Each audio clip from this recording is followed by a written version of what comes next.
2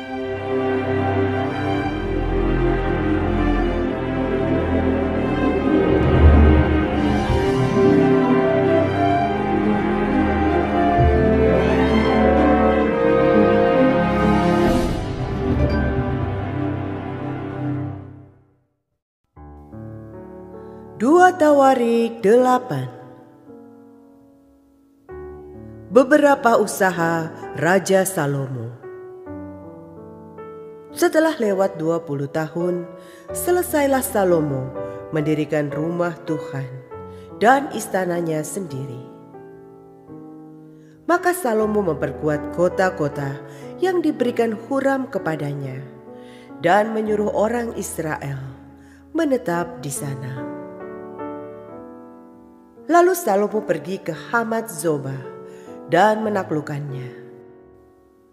Kemudian ia memperkuat Tadmor di padang gurun dan semua kota perbekalan yang didirikannya di Hamat. Ia memperkuat juga Bet Horon Hulu dan Bet Horon Hilir menjadi kota kubu yang bertembok, berpintu gerbang, dan berpalang. Dan juga Baalat dan segala kota perbekalan kepunyaan Salomo, segala kota tempat kereta, kota-kota tempat orang berkuda, dan apa saja yang Salomo ingin mendirikannya di Yerusalem atau di Gunung Libanon atau di segenap negeri kekuasaannya.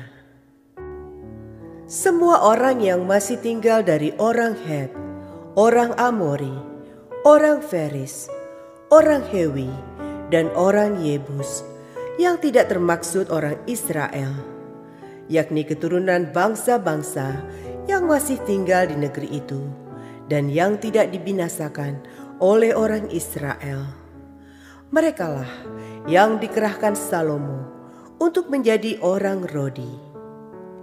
Demikianlah mereka sampai hari ini.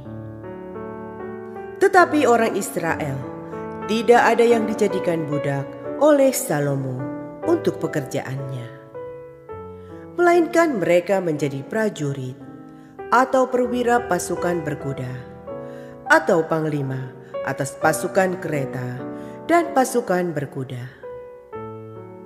Dan inilah pemimpin-pemimpin umum Raja Salomo, 250 orang yang memerintah rakyat.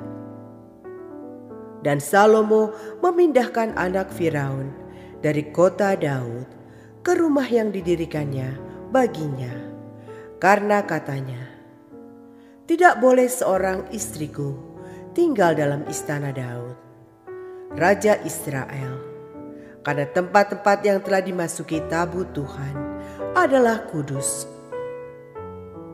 Lalu Salomo mempersembahkan korban-korban bakaran bagi Tuhan di atas mezbah Tuhan yang didirikannya di depan balai bait suci, sesuai dengan apa yang menurut perintah Musa ditetapkan sebagai korban untuk setiap hari, yakni pada hari-hari Sabat, pada bulan-bulan baru, dan 3 kali setahun pada hari-hari raya, pada hari raya roti tidak beragi, pada hari raya 7 minggu, dan pada hari raya Pondok Daun. Dan menurut peraturan Daud ayahnya, ia menetapkan rombongan para imam dalam tugas jabatan mereka, dan orang-orang Lewi dalam tugas menyanyikan puji-pujian dan menyelenggarakan ibadah di hadapan para imam, setiap hari menurut yang ditetapkan untuk hari itu. Dan juga penunggu-penunggu pintu gerbang dalam rombongan mereka untuk setiap pintu gerbang. Karena demikianlah perintah Daud, abdi Allah.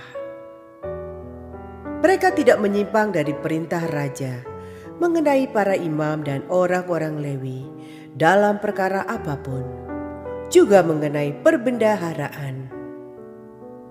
Maka terlaksanalah segala pekerjaan Salomo dari hari dasar rumah Tuhan diletakkan sampai kepada hari rumah itu selesai.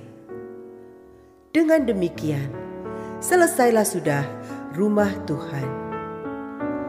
Kemudian Salomo pergi ke Ezion Geber dan ke Elot yang letaknya di tepi laut, di tanah Edom.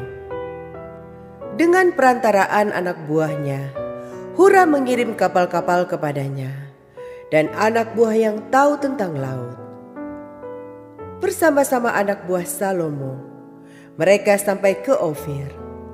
Dan dari sana, mereka mengambil 450 talenta emas yang mereka bawa kepada Raja Salomo.